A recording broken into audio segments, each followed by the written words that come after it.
नमस्कार,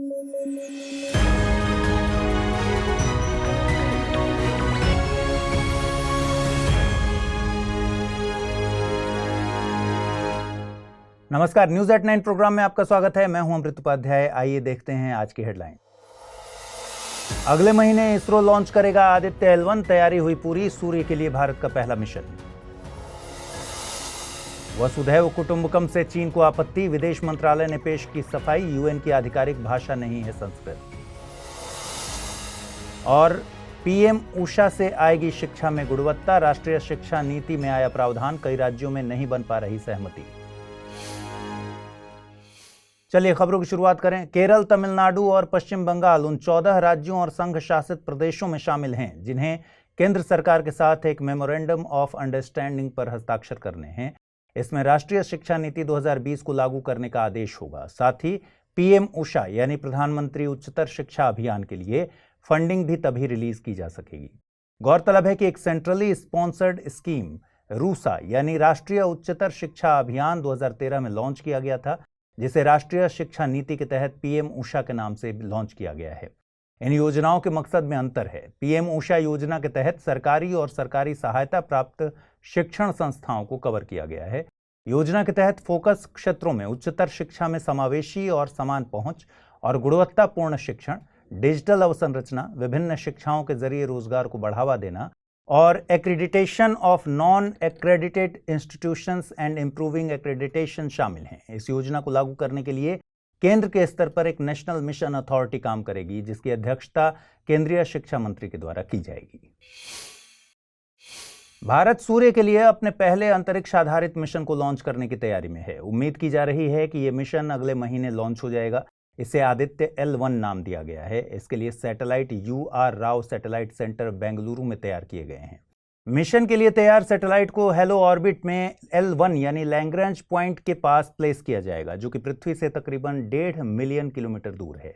इसरो के मुताबिक इस मिशन को सतीश धवन स्पेस सेंटर से PSLV रॉकेट के जरिए लॉन्च किया जाएगा। शुरुआत में स्पेसक्राफ्ट को लो अर्थ ऑर्बिट में ही प्लेस किया जाएगा, बाद में ऑनबोर्ड प्रोपल्शन के जरिए L1 पॉइंट की तरफ भेजा जाएगा।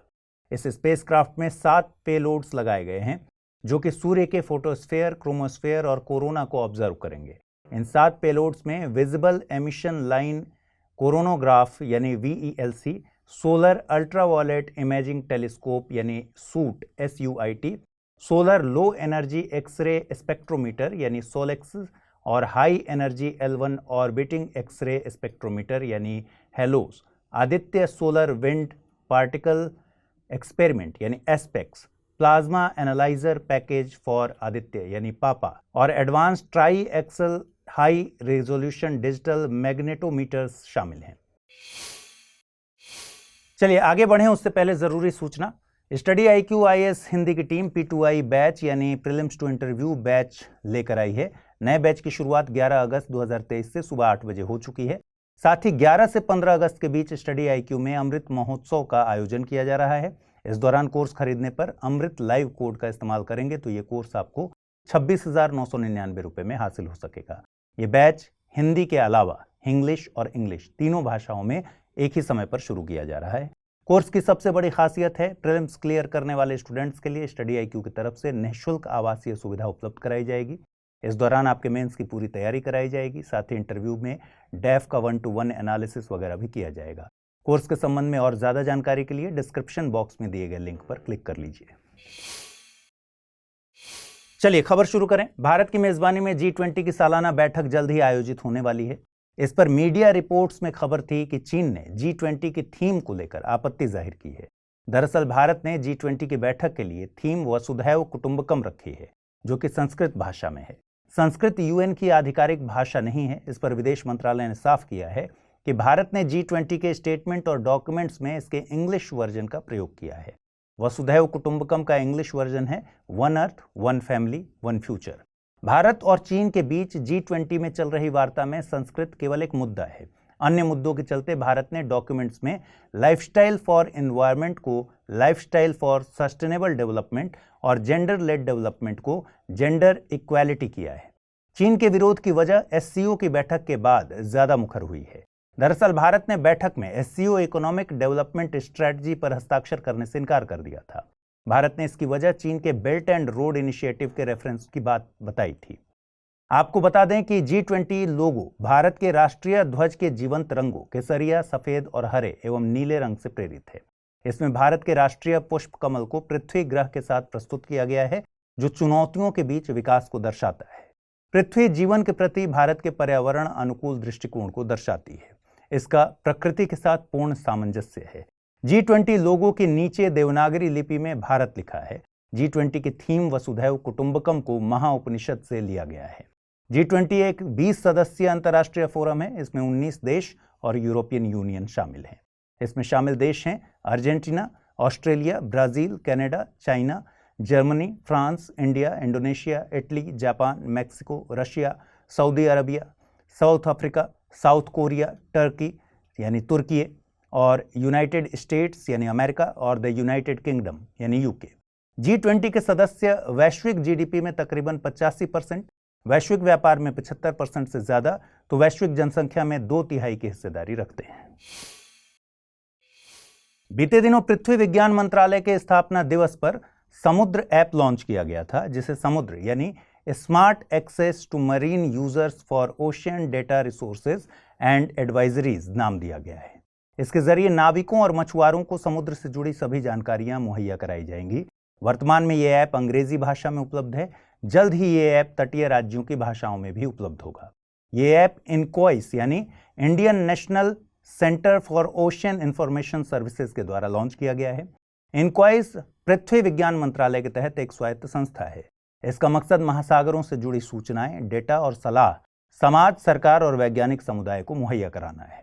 यह ऐप मछुआरों को पोटेंशियल फिशिंग जोन के बारे में जानकारी मुहैया कराएगा, जिससे मछुआरे उसी जगह पर टारगेट करके फिशिंग कर सकें। इससे सतत समुद्री गतिविधियों को बढ़ावा मिलेगा, जो कि ब्लू इकोनॉमी का मुख्य घटक है।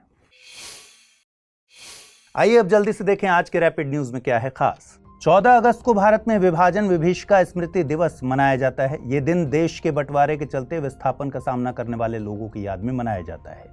बंटवारे के चलते कई लोगों को अपनी जान भी गंवानी पड़ी थी।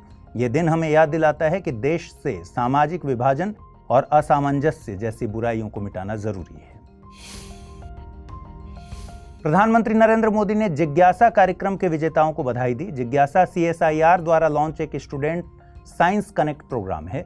इसे केंद्रीय विद्यालय संगठन के सहयोग से लॉन्च किया गया है। इसमें विद्यार्थियों और शिक्षकों में साइंटिफिक टेम्पर विकसित करना है। मध्य प्रदेश के 53वें जिले मऊगंज का आधिकारिक तौर पर गठन किया गया है। मऊगंज को रीवा से अलग करके गठित किया गया है। रीवा जिले की 3 तहसीलें मऊगंज, हनुमाना और नई गढ़ी को शामिल किया गया है। जिला मुख्यालय मऊगंज को बनाया जाएगा।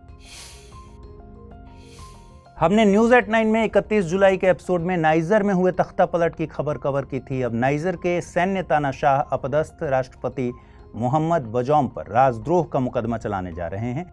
इसके अलावा पश्चिम अफ्रीकी देशों द्वारा नाइजर पर लगाए गए प्रतिबंधों की आलोचना भी की गई है। आइए अब जल्दी से देखें आज के बुलेटिन पर आधारित क्या प्रश्न बनाए जा सकते हैं। पहला सवाल है, PM ऊषा योजना का संबंध निम्नलिखित में से किस क्षेत्र से है? साहित्य, उत्तर पूर्व शिक्षा या फिर सौर ऊर्जा?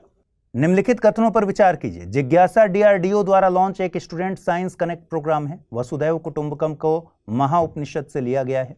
उपर्युक्त में से कौन सा या से कथन सही है या हैं? केवल एक, केवल दो, एक और दो दोनों, न तो एक नहीं दो। चलिए देखें पिछले बुलेटिन में मैंने आपसे क्या सवाल पूछे थे और उनके सही जवाब क्या हैं। पहला प्रश्न था, अराश या फिर डोरा अपतटीय प्राकृतिक गैस क्षेत्र के विवाद में निम्नलिखित में से कौन सा देश शामिल नहीं है? सऊदी अरब, कुवैत, ईरान या फिर तुर्की? इसका सही जवाब है विकल्प डी यानी तुर्की। अगला प्रश्न था, निम्नलिखित कथनों पर विचार कीजिए। शांति स्वरूप भटनागर पुरस्कार का संबंध साहित्य के क्षेत्र से है। भारतीय संसद से अभी तक किसी भी गैर सरकारी विधेयक को कानून के तौर पर मंजूरी नहीं दी गई है। चीन भारत से लौह खनिज आयात करने वाले प्रमुख देशों में से एक है।